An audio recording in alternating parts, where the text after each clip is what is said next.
Noong September 22, 1988, may dalawang batang babae ang kinidnap mula sa kanilang bahay. Ito ay si Saye, 8 taong gulang, at si Sarah, ang kanyang bunsong kapatid na 6 na taong gulang. Sila ay kinidnap ng boyfriend na kanilang nanay. Dinala sila sa isang malapit na gubat at dito sila ginawa ng masama sa loob ng 1 oras. Pagkatapos niyang gawin ang kanyang makamundong bagay, ay dito naman niya ng leeg ang dalawang batang babae. Sa pag-aakalang wala ng buhay ang dalawang bata, ay dito na siya umalis. Pero ang hindi alam ng lalaki ay nabuhay ang isang batang babae at siya ang maghihiganti sa ginawa sa kanilang magkapatid. Ang tanong natin, paano nakaligtas ang batang babae? At paano niya napaghiganti ang ginawa sa kanila? At bakit ito ginawa ng boyfriend pa mismo na kanyang nanay, na tinuring nilang parang pangalawang ama? At yan ang alamin natin sa JP Amazing Stories.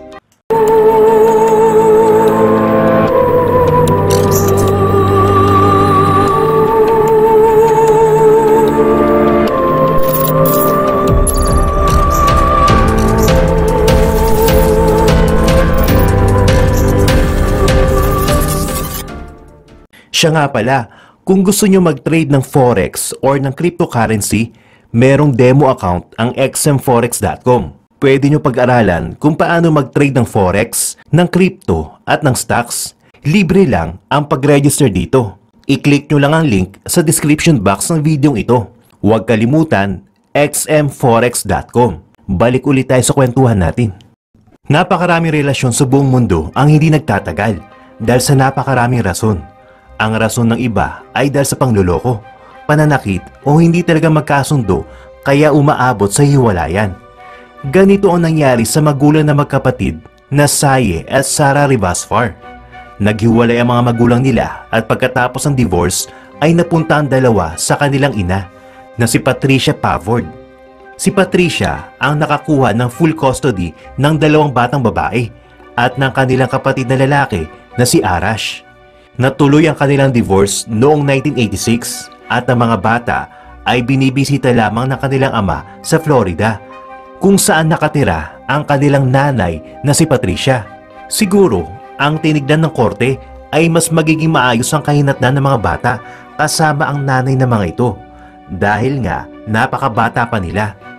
Si Saye ay 6 na taong gulang at si Sarah naman ay 4 na taong gulang at 2 taong gulang naman ang bunsong lalaki. Subalit mag-iiba ang takbo ng istorya pagkalipas lamang ng ilang buwan. Marahil ay dahil sa problema at mga pagsubok sa buhay, si Patricia ay naging dependent sa mga inuming nakakalasing. Naging alkoholik ito at ang masaklap ay naging mapang-abuso sa kanyang mga anak. Sinasaktan niya mga bata, lalo na kung nalalasing ito. Ang panganay na si Saye ang palagi na pagdidiskitahan ng ina kapag ito ay nagagalit. Isa pang hindi magandang ginagawa ni Patricia ay ang pagdadala ng kung sino-sinong lalaki sa kanilang bahay. Base sa kwento ni Saye, paiba-iba ang lalaki ng kanilang ina. Pero may isa na medyo tumagal at nakasama nila sa kanilang bahay. Ang pangalan nito ay si Ray White. Sa lahat ng lalaki ng kanyang ina, si Ray White ang pinakamalala, sabi ni Saye. Sa umpisa ay kinukuha nito ang kanilang loob sa pamamagitan ng mga laruan at mga pagkain. Kinakaibigan sila para mapalapit ito sa kanila, pero kalaunan ay lumabas ang tunay na kulay. Inapuso na sila at sinasaktan, lalo na si Saye.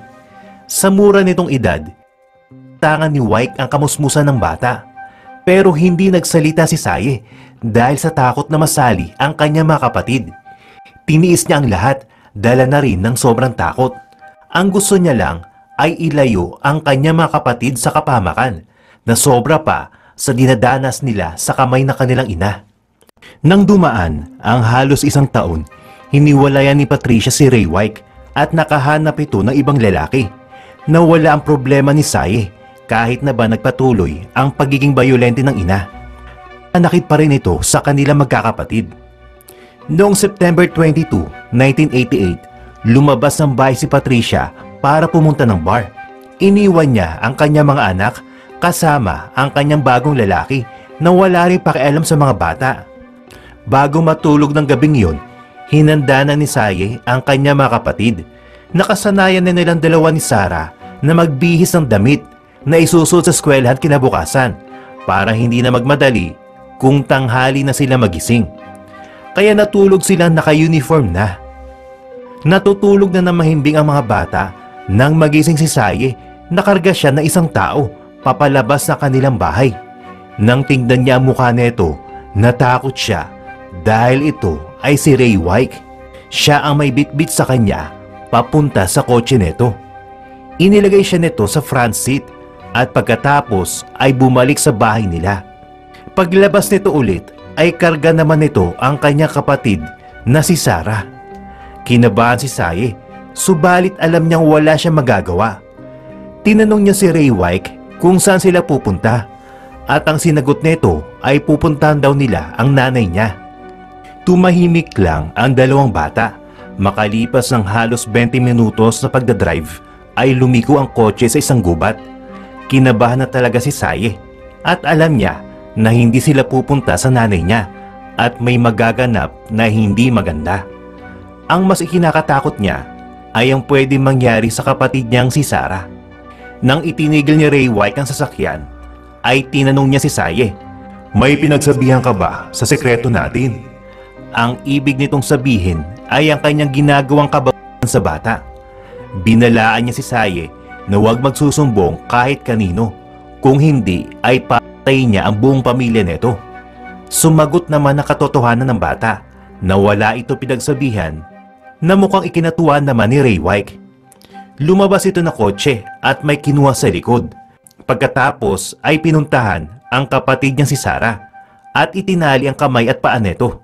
Matapos itali si Sarah, ay si Saye naman ang hinarap ni Ray White at sinimulan na naman niya itong buyin. Ang kawawang bata ay walang magawa kundi magdiis. Ipinilit ng walang hiyang lalaki ang kanyang gusto sa bata at habang ginagawa niya ang kabuyan niya ay nakikita ito ni Sarah. Naintindihan na ng bata ang ginagawa pang-aboy ng dating nobyo ng nanay sa kanyang ate. Kaya umiiyak na malakas ito. Ang kawawang Saye ay nakuha pang patahanin ng kapatid at sinabihan pa nitong, "Huwag kang mag-alala, malapit na itong matapos." Saglit na nagkaroon ng pag-asa ang dalawang bata nang may tunog ng gulong ng isang kotse silang narinig malapit sa lugar nila. May papalapit na sasakyan sa kanila at umasa talaga si Saye na makikita ng driver ang dugo nitong suot na puting shorts. Pinapasok na rin ang mga bata sa kotse at binulungan na wag gagawa ng kahit anumang ingay na hindi niya magugustuhan. Kung hindi ay papatayin niya ang mga ito.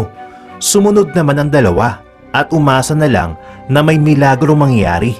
Dito naman nilapitan ni Ray ang driver na magtatanong sa kanila. Kaya nagdahilan na lang siya. Naniwala agad yung driver nang sabihin ni Ray na nasiraan sila ng sasakyan at malapit niya na itong maayos. Kaya nagpaalam na ito at umalis na agad. Nang umalis ang sasakyan, ay kasama nitong nawala ang pag-asang tulong na makakamtan sana ng magkapatid. Binalikan agad ni Ray ang pagkakaroon kay Saye at wala na talaga nakapigil sa masama nitong plano. 5 oras na tiniis ng bata ang kawalang hiyaan ni White at nang matapos ito ay inutusan siya mag-his. Kinuha ng lalaki si Sarah sa likod ng kotse at binitbit ito dahil nakatali pa ito. Tapos ay inutusan niya si Saye na maglakad papasok ng kakahuyan. Pagdating sa bandang gitna ay nilapag niya si Sarah sa may kahoy at hinarap ang nakatatandang kapatid at sinabing, "Magdasal ka na." Kinuha ni Ray ang kutsilyo at nang makita ni Saye ay nagumpisa na siya magdasal. Ng leeg ni Saye pero sa mga oras na yun ay wala siyang naramdamang sakit. Ang tanging nagawa niya ay hawakan ng sugat sa leeg at pagkatapos ay tuluyan ng matumba. Pero hindi nawala ng ulirat ang matapang na bata. Sa edad na 8 years old, naisip nito na kailangan niya papaniwalain si Ray na wala na siyang buhay para hindi siya balikan nito. Pagkatumba niya ay si Sarah naman ang hinarap nito. Awang-awa si Saye sa mangyayari sa kapatid niya pero alam niya kailangan niyang tiisin ang kaba at takot para may magawa siya. Nakadapa lang si Saye sa lupa at nakapikit habang nakikinig sa lahat ng nagaganap. Hinintay niya lang matapos ang ginagawa ni Ray para siya kumilos agad. Narinig niyang umiiyak at sumisigaw ang kanyang kapatid. Naramdaman niyang lumalaban pa ito habang umiiyak hanggang wala na siyang narinig na iyak galing dito. Ang kasunod noon ay ang tunog ng pagbagsak ng katawan nito sa lupa. Alam niyang may masamang mangyayari sa kanyang kapatid pero nanatili siyang hindi kumikilos. Pinakiramdaman niya ang lahat hanggang papalayo na ang mga yapak ni Ray. Palayo ng palayo ang mga yapak hanggang narinig niya ang pag-andar ng kotse at pag-alis nito. Dali-dali bumangon si Saye habang hawak nito ang kanyang leeg. Tinawag niya ang kanyang kapatid at sinubukang hanapin sa dilim. Ilang beses niyang tinawag ang kapatid niya pero walang sumasagot. Ayaw niya mang iwanan ang kapatid niya sa ganong estado ay kinailangan niyang gawin dahil dalawa silang mamamatay kung hindi siya hahanap ng tulong. Sinikap ni Saye na makalabas sa gubat papuntang highway. Madaling araw pa lang yun, subalit nagkataon na may mag-asawa na napadaan kung nasaan si Saye na nakatayo at kumakaway habang hawak ng isa nitong kamay ang kanyang leeg. Tumigil ang mag-asawa para tulungan si Saye. Tumawag sila ng 911 at inireport ang kanilang nadaan ng bata. Sinalaysay nila na naglalakad ang bata sa may J, Florida at may hipa ito sa leeg at nakita nila ito bandang alas 5:30 ng umaga. Rumispondi agad ang Rosa County Station at ang una dumating ay si Sergeant Bill McCordy.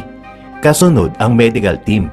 Dali-daling nilapatan ng first aid si Saye pero si Sergeant McCordy ay sinabihan na kaagad ng emergency response team na kailangan niya na itanong ang gusto niyang malaman dahil hindi naabot ang bata sa ospital. Sa estado ni Saye sa mga oras na yon ay lubang mahina na siya at marami na ring dugo ang nawala sa kanya. Ang unang sinabi talaga ni Saye ay puntahan ang kanyang kapatid. Tinanong siya ni Sergeant McCarthy kung sino ang gumawa nito sa kanila at walang pag-aalilangan niyang sinagot na ginawa ito ni Ray Wyke. Sinabi niya ang ginawa nito sa kanila kahit na nahihirapan na siya. Sinabi niya rin kung saan mahanap ang kanyang kapatid. Dinala ng rescue team si Saye sa ospital. Samantala, ang county sheriff naman at ang kapulisan ay dumiretso agad sa bahay ni Ray Wyke. Alas 7:30 ng umaga nang mahuli ito at dinala sa kulungan. Samantala, tinawagan naman ng kapulisan ang ama nila si Ahmad sa New York.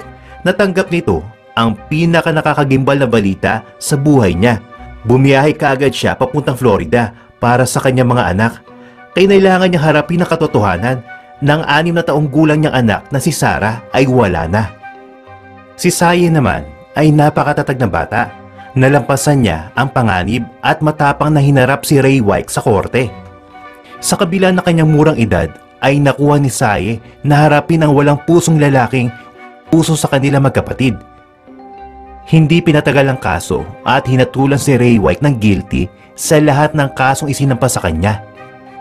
Nagsampa naman ang kasong ama ni Saye laban sa ina nito para sa custody nila ng kapatid niyang si Arash at naibigay kay Ahmad ang buong pag-aalaga sa dalawa noong June 3, 1986. Dinala sila ng kanilang ama pabalik sa New York at namuhay kasama ng pangalawang asawa nito. Binigyan pa din naman ng visitation right si Patricia sa mga bata. Pinapayagan na korte na makuha ni Patricia ang mga bata ng 4 na linggo tuwing summer at 1 linggo naman tuwing Pasko. Lumipas ang 15 years, si Saye ay isa ng state police investigator sa Vivona Child Advocacy Center. Siya na ngayon ang tumutulong sa mga batang inaabot at walang lakas lumaban. Hindi lahat ng bata ay may tatag ng loob na kagaya ni Saye. Isang hindi pangkaraniwang tapang na dapat talagang hangaan.